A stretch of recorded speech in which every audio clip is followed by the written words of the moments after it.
नमस्कार माँ बच्चा में आप सबका स्वागत है। आज की वीडियो में हम डिस्कस करने वाले हैं टूथ कैविटी के बारे में। जैसे ही बच्चा थोड़ा बड़ा होता है ना, 2-3 साल का, तो कुछ बच्चों में उनके दांतों में होल दिखने लगते हैं या ऊपर की परत येलो कलर की दिखती है या दांतों में लगता है कुछ तो चिपका हुआ है बट एक्चुअल में कुछ चिपका हुआ नहीं होता है। तो वो एक्चुअली दांत, उसके जो ऊपरी लेयर होती है ना दांतों की, वो खराब हो रही होती है। तो आज की वीडियो में हम डिस्कस करने वाले हैं सब कुछ टूथ कैविटी के बारे में। बेसिकली हम डिस्कस करेंगे टूथ कैविटी के बारे में, उसके सिम्टम्स के बारे में, साइंस के बारे में, साथ ही आपको कब बच्चे को डॉक्टर के पास लेकर जाना चाहिए और कुछ होम रेमेडीज की, ट्रीटमेंट्स की। तो वीडियो को शुरू करते हैं। वीडियो अगर अच्छा लगे तो लाइक करिएगा, साथ ही इस वीडियो को दूसरे पेरेंट्स के साथ भी शेयर करिएगा जिससे कि उनकी भी हेल्प हो सके। चलिए वीडियो को हम फटाफट स्टार्ट करते हैं। सबसे पहले बात करते हैं कि टूथ डिके होता क्या है। तो आपने देखा होगा बच्चे के कई बार दांत ऐसा लगता है कि घुन गए हैं या थोड़ा सा टूट गया है या कई बार होल बन गए हैं।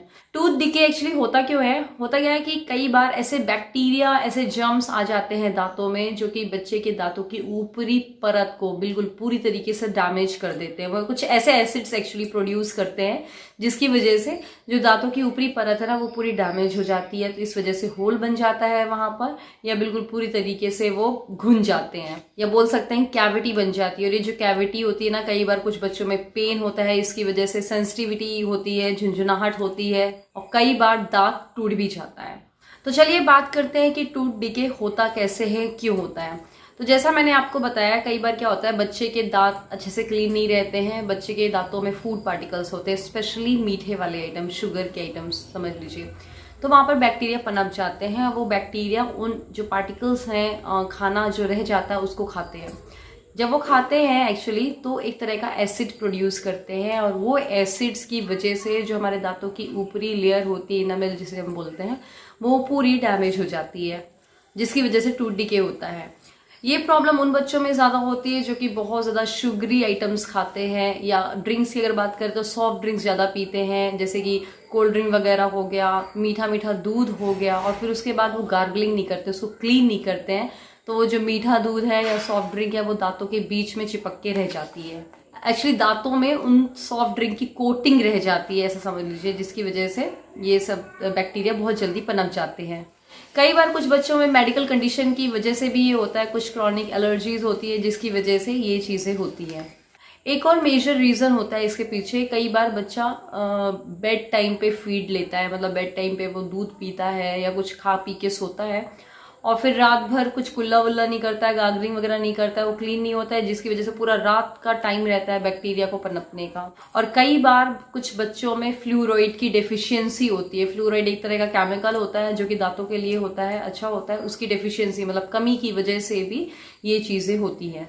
अब बात करते हैं कि सिम्टम्स क्या है। तो देखिए, जब ना बैक्टीरिया बहुत ज्यादा हमला कर चुका होता है तब जाकर हमें दिखता है कि बच्चे का दांत खराब हो रहा है, बहुत देर हो चुकी होती है।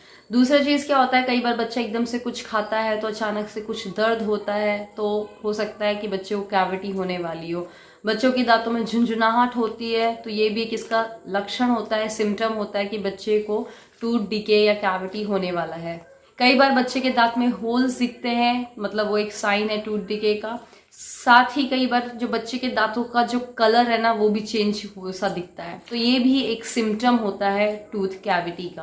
और कई बार कुछ बच्चों में बहुत ज्यादा स्मेल आती है माउथ से जब भी वो सांस लेते हैं। कई बार मसूड़ों में बहुत ज्यादा स्वेलिंग दिखती है। ये सब सिम्टम्स नहीं दिखते हैं बट मसूड़ों में स्वेलिंग दिखती है, तो ये भी एक रीजन होता है कि बच्चे को टूथ कैविटी या डीके होने वाला है।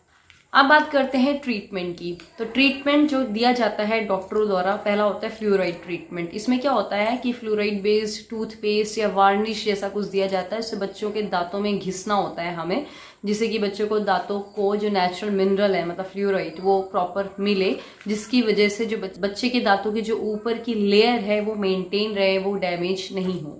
तो ये होता है फ्लोराइड ट्रीटमेंट। दूसरी जो ट्रीटमेंट होता है उसमें फिलिंग की जाती है। तो जिनमें कैविटीज हो जाती हैं, दांत खोखले हो जाते हैं, उनमें इस तरह में फिलिंग की जाती है।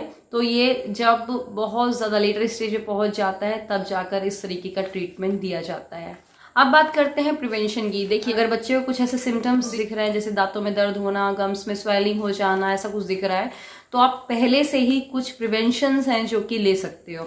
पहली चीज की बेड टाइम में आप जो फीड कराते हो वो बिल्कुल टोटली बंद कर दो, या फिर अगर आपने कराया तो उसके बाद बच्चे को मतलब रात को सोने से पहले ब्रश करा दो, या फिर आप एटलीस्ट अगर मिडनाइट कई बार डिमांड करता है दूध की बच्चा तो वहां पर आप बच्चे को साफ पानी से एक बारी गार्गलिंग करा दो। दूसरी चीज है कि रेगुलर ब्रशिंग, जैसा मैंने आपको बताया कि रेगुलर आप 2 टाइम्स ब्रशिंग कराओ बच्चे को, सुबह उठने के बाद और रात को सोने से पहले। और एक और चीज, कई बार हम सोचते हैं जो छोटे बच्चे न्यू बॉर्न बेबीज हैं 5-6 महीने के, उनको दूध पिला रहे हैं, उनको मसूड़ों को साफ करके क्या करना है, बट एक्चुअली उनके भी मसूड़ों को साफ करना चाहिए, भले उनके दांत आए या ना आए। इसके लिए आप क्या कर सकते हो, कॉटन का कपड़ा लीजिए, बढ़िया उसको साफ पानी से उसको निचोड़िए और ऐसे उंगली में फंसा करके बच्चे के मसूड़ों को, पूरा माउथ को एक्चुअली क्लीन करिए। फिर जब बच्चे को टीथ आने लग जाते हैं उसके बाद आप बच्चे को जैसे रेगुलर ब्रश होता है उससे करा सकते हो ब्रश आप। बच्चों को शुगरी आइटम्स मत दीजिए, वैसे भी थोड़ा सा आपको कम देना चाहिए। नॉर्मली भी बच्चे को टूथ कैविटी हो या ना हो, चिप्स हो गया, कोल्ड ड्रिंक हो गया, चॉकलेट्स हो गई, आइसक्रीम हो गया, कोशिश करो कम दो। 2-3 दिन में एक चलेगा, लेकिन दिन में 2-3 नहीं चलेगा। एक और जरूरी बात, जिस स्पून से आप खुद खा रहे हो उसी स्पून से आप अपने बच्चे को मत फीड कराओ। कई बार हम खाते हैं उसी स्पून से बच्चे को खिला देते हैं, तो इस वजह से भी कई बार हमारे में हमें भी बैक्टीरिया होते हैं, बट हमारा इम्यून सिस्टम इतना स्ट्रांग होता है, हम पे वो चीजें नहीं दिखती हैं, बट अगर वो बैक्टीरिया बच्चे के पे चला जाएगा तो बच्चे पे हो सकता है वो सिम्टम्स दिखने लग जाए।